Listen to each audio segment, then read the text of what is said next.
Erik Darling here with Darling Data, and today we're going to talk about why you shouldn't ignore filter operators in query plans. Now, I've done a few videos where I sort of touched on the filter operators. I mean, not like actually touched on the filter operators. A guy could go to jail for that. But just where I sort of talked a little bit about them and sort of like sometimes why they show up, sometimes when they're bad. So I wanted to do one kind of specifically about filter operators, why you might see them and when you should pay attention to them, and also like sort of how to fix queries where you see them and the queries are slow. Now, in general, filter operators are not a good sign.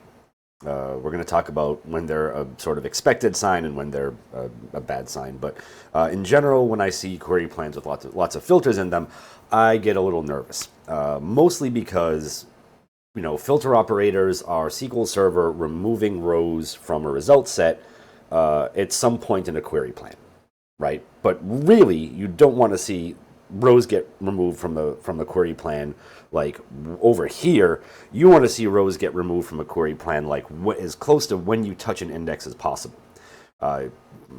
Ideally, as you're actually touching the index, right? Like when you seek into an index, when you scan an index, that's when you want SQL Server filtering out the rows. You don't want those rows carried over through other operations and then removed later, right? You want to work with a minimal set of rows as possible. That's grammatically that seems daft. That was a bad sentence.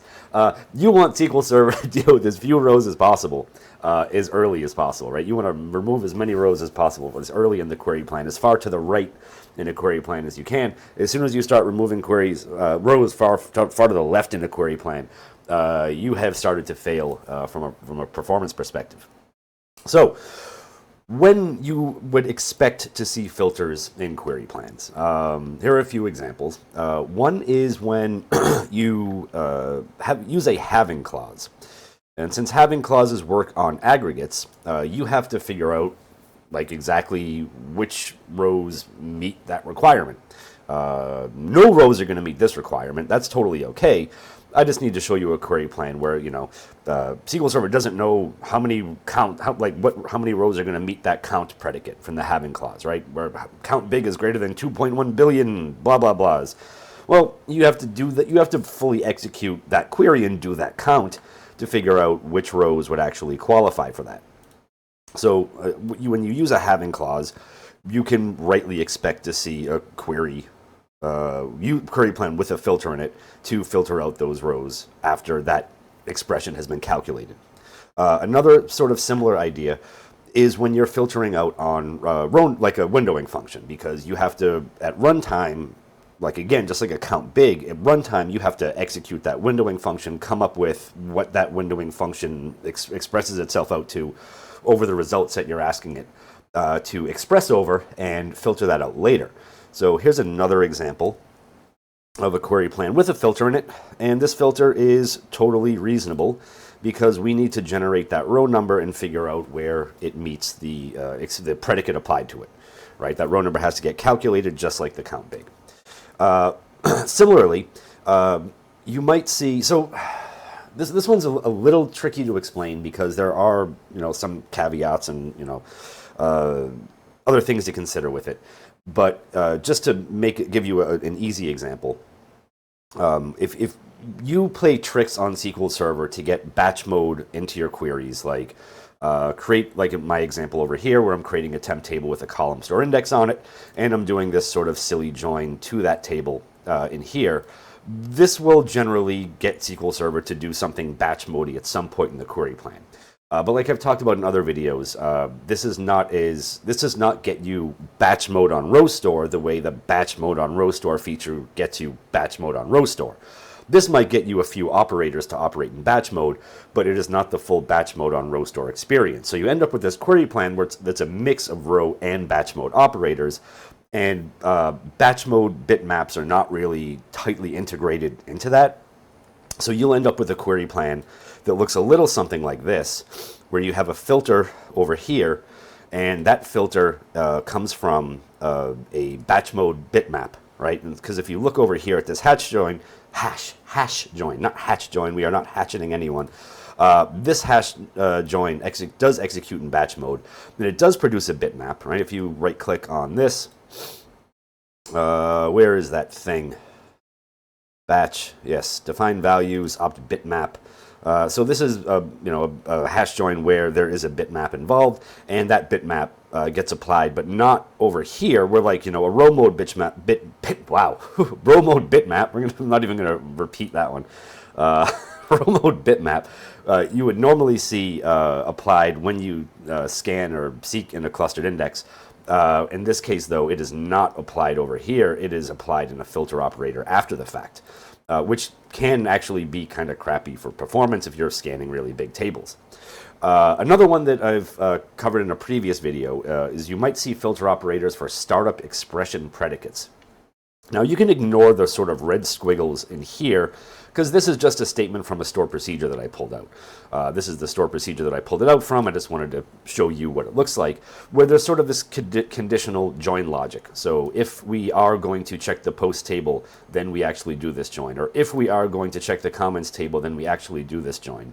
And what that looks like from the query plan perspective is something like this, where you have 1, 2 filter operators in the query plan. I'm not covering up either of them, good for me.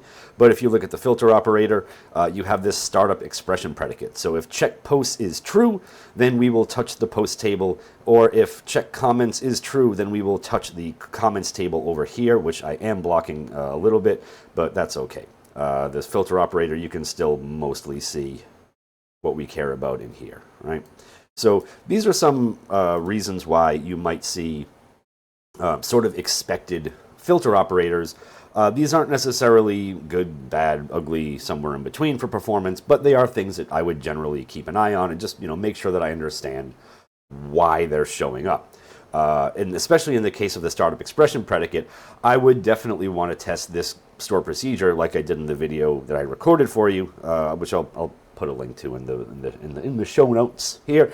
I would definitely want to check any query that does something like this with different permutations using reusing a query plan for check post equals 1 and then check comments equals 1, because you can run into some really tricky performance issues when you do things like this. Once again, anything you do that makes your job easier makes SQL Server's job harder. These are words to live by when you are developing in T-SQL, or probably just any even unhyphenated SQL.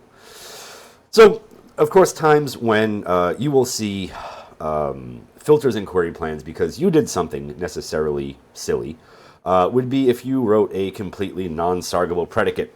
Say we're going to actually just we're going to run these two queries together. And mon Dieu, I did not semicolon that query. Let's do a little plug for my friend SQL Prompt. And let's insert semicolons so that we make sure we don't have that problem again. Thank you, SQL Prompt. This video is now unofficially sponsored by SQL Prompt, which can help you insert your semicolon. I often lovingly and jokingly refer to SQL Prompt as my $75 a year semicolon inserter. You can. If you feel that was maybe a not exactly family-friendly name for it, well, that's on you. That's not on me. So for these two queries, the first one, of course, we are doing something awful with our lives. We are wrapping not one but two columns in a date diff function, and this is generally not a great way to write the query, and I'll show you the difference between these two. Now, even though we are going to break the Sargability rules a little bit here, and we are going to have at least these columns in a non-sargable sort of fashion in the where clause here, we should see a pretty decent improvement in query speed by doing more work and writing some additional stuff out. So this top query up here, of course, we have a filter. Way later in the query plan, we fully scan the post table, find all the stuff. I mean, we fully scan our index on the post table. That's not really the point here. The point here is that in the bottom query plan, if we look at we look at the non-clustered index scan here, we have absolutely no predicate applied to it at all. All of the rows from the post table are filtered out way over here, right? This predicate greater than 5. If we do things a little bit differently, we still end up with an index scan, but we reduce all the rows at the index scan here. Now, granted, this is still not fantastic. We are still scanning the index. We are not seeking into the index. Partially, this is because of the way the index is designed, because we have the owner user ID column that we're joining on first. We don't have the creation date or last activity date column prioritized in the index for seeking. It's okay here, right? Not every index can be absolutely perfect. Excuse me. But, you know, at least writing the query in a slightly more sane way, right, where we at least have some clean expression on the creation date and last activity date columns, even though we do something non-sargable with them over here, which, you know, again, not great, but at least tolerable in this point. We actually get a pretty decent speed up on this query. You know, not a huge, awful thing anyway. This was 1.6 seconds, almost 1.7 seconds, and this was just under a second. So we shaved a pretty okay amount of time off this query just by typing a little bit more. Again, we made our lives a lot harder. We typed a lot more stuff. We had to do a lot more work. But when we did it the easy way, we made SQL Server's job harder. And the harder you make SQL Server work, the angrier your end users are. All right, again, words to live by. Another time you might see that in a sort of similar way, and again, this is a matter of sargability. If you were looking to figure out if a column meets a certain length requirement, wrapping that column in a function can be pretty bad. Really, all you need to do is see if that column contains any character in it, right? And the underscore wildcard is any single character. So if we run these two queries, again, sort of a similar setup. The users table is very small. It's only a couple million rows. So you're not going to see a dramatic performance improvement here, but in real life, in your actual queries, you might find this sort of change in querying to be very helpful. So if we look at these two, oops, that did not drag where I wanted it to. Curse you. Damn your eyes, SQL Server Management Studio. Why won't you give me the draggy thing? If we look at these two queries, of course, the one where we use data length in the where clause results in a filter after scanning the entire users table for all the rows. In this one here, we don't have that filter operator, right? We have a like of a single underscore character, which is, again, wildcard for any character. They both get the same results. And, again, because the users table isn't huge, there's not a terrible time difference on this, but in real life, you can probably see more dramatic results with the queries that you're working on tuning, right? So, this is generally bad up here. This is generally a better way to figure out if a column meets a certain length requirement. Another time when you'll see filters is when you make bad join decisions. Again, if you go through any, sort of SQL, code camp thing, they'll only show you the first way of figuring out rows in a table that don't exist in another table. And it's doing a left join from one table to another, and then figuring out where the primary key or keys of the column that you're left joining to are null. Now, again, this isn't going to be a gigantic speed up. But it'll be noticeable. Where the top query with the left join, we have to fully join users to posts, right? We do absolutely no filtering here. We do all the filtering much later on over here, right? And that filter operator is, of course, asking for where the ID column in the post table is null, right? So this filter operator is usually a pretty bad sign.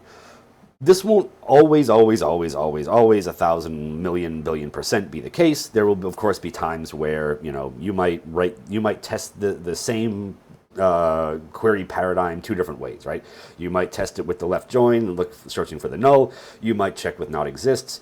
Depending on indexing and a number of other things, you might find that the left join is faster. This totally happened to me in my life, where I was just like, I know how to make this better, and then it did not get better. At least not without some, indexing magic and stuff. So definitely two ways to check on here. But whenever I see a filter operator and in a left join type query like this, I get nervous and I want to at least try the rewrite using not exists instead of the left join thing.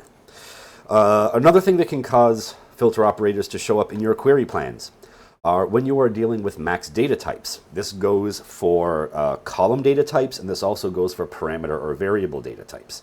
Now I have a recompile hint on the query over here because what I want you to see is that just declaring the variable as max means that SQL Server can do nothing helpful for you, right? So this query up here, the About Me column, is an in varchar maximum.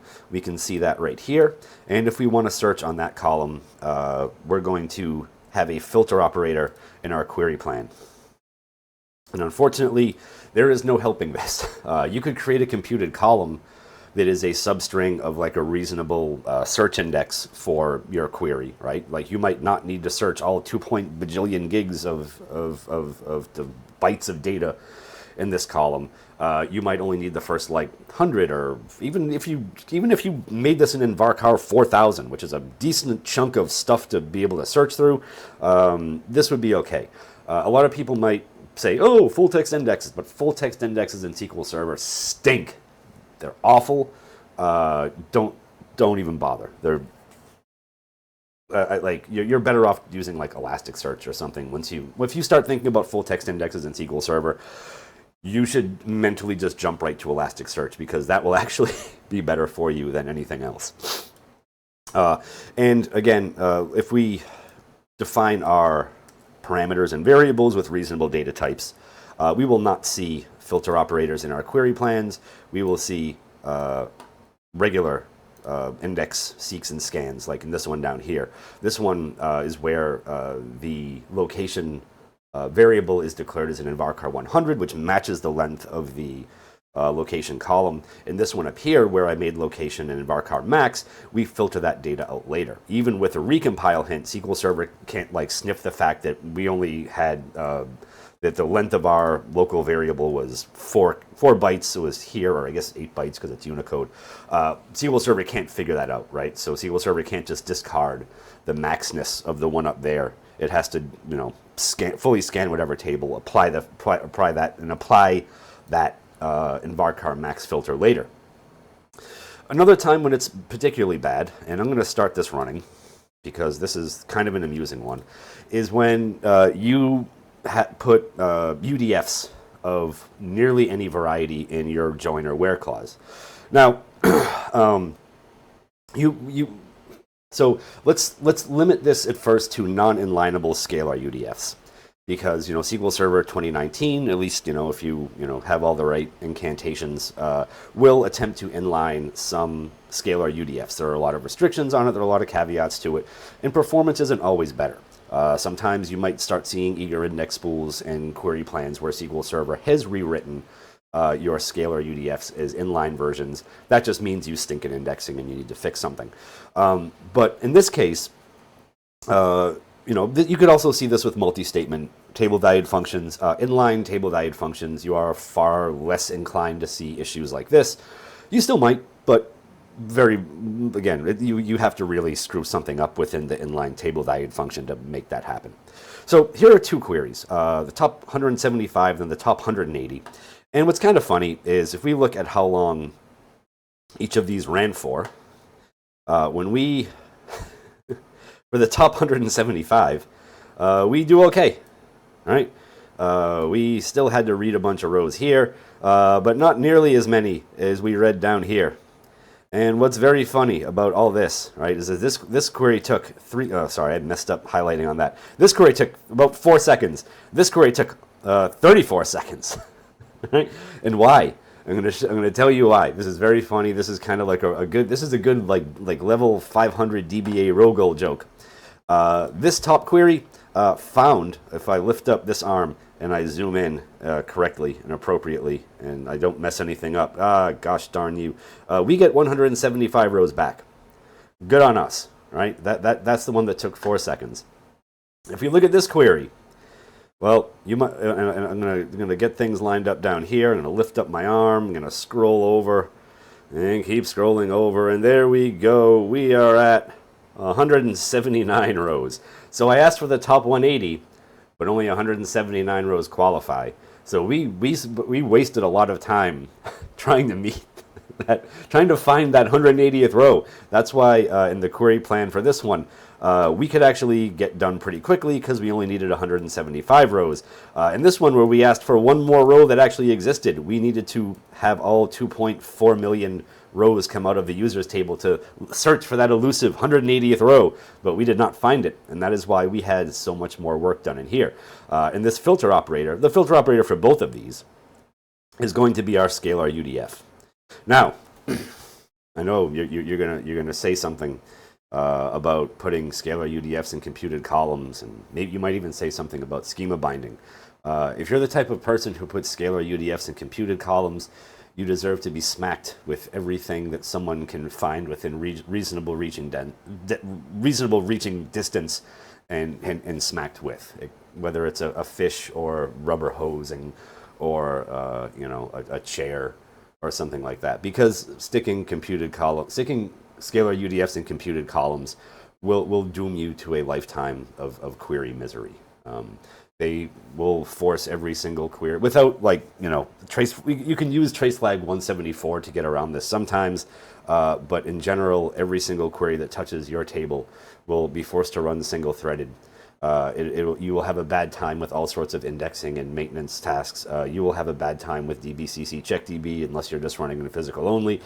A lot of things get bonked up. That also goes for computed columns and check constraints. Sorry, scalar UDFs and check constraints. So scalar UDFs and check constraints and computed columns. Again, think the immortal words of 50 Cent. We will get the strap. All right. Another thing that will cause filter operators to appear in your query plans. Now, this store procedure called longingly is available at my GitHub repo. It really only has one use, and that is I'm going to show you what it does in the debug mode for a small number of loops.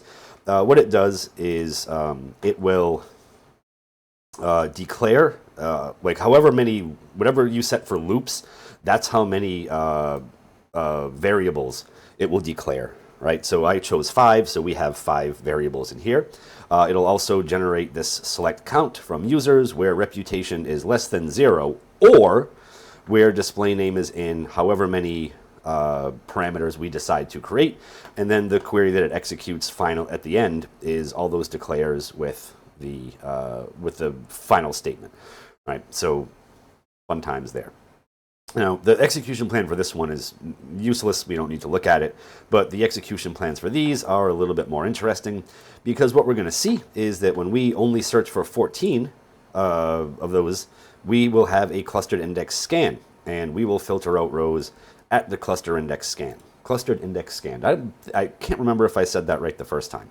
But this is basically what that looks like, where reputation is less than 0, or display name is in, or display name equals blah, blah, blah, blah, blah, up through parameter 14, right? We can see parameter 14 right there, or P14, which is, I guess, it's a local variable because I declared it. As soon as we hit 15, SQL Server says, this is far too complicated for me. You have made my job hard. I'm going to use a filter. I'm going to scan the whole table, and we are going to apply the filter later. So again, we're bringing all the rows from the users table. Every single one. We apply no predicate here. We apply the entire predicate in this filter. So where reputation is less than 0, or we are in, you can see P15 there. So at least, for whatever value of complexity we have in this query, 15 in clause arguments was where SQL Server went, I'm done. You might see this with fewer in clause arguments. You might see this with more in clause arguments. I don't know. It depends on a lot of things. But this is just another example of where SQL Server might throw a filter operator at you when you were expecting those rows to get eliminated a lot earlier. Again, performance for this particular example isn't disastrous because, again, users table, pretty small. We're not doing a ton of work. We don't have like a much bigger query where we did lots of other joins and stuff, and then that filter got applied way later. Just a simple example so you can kind of see what I mean. So that brings us to the end of my examples. I'm going to hit save there. Oh, no, I think I hit the wrong button. We're going to hit save there to make sure that I retain all my semicolons. Once again, thank you to Redgate SQL Prompt for inserting semicolons for me automatically. Is that DevOps? I don't know. We'll find out. It'll be fun. So, thank you for watching. I hope you enjoyed yourselves. I hope you learned something. If you like this video, I like thumbs. I like comments. You can leave me, good, bad, or ugly. I don't care. Comments in general, anything that I can respond to. Right? We like to generate lots of interaction. Right? On these videos, the more interaction I get, the better. Even if you call me a fat dummy, but then I'll come find you. I don't care where you live. I got Delta miles. Boy, howdy, I can come find anyone. If you like this sort of SQL Server content, you can subscribe to my channel.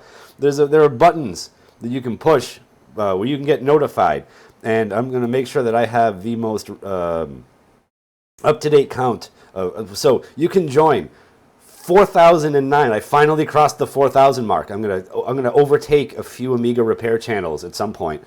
You can join 4,009 data darlings and getting notified when I. Well, actually, some people might have subscribed and turned notifications off. I got Delta miles for you too. All right. So we'll get that done. All right. Anyway. I think that's about good here. I'm going to get this uploaded and scheduled and all that good stuff. Thank you for watching. All of my data darlings, I appreciate you oh so very much. All right. Goodbye.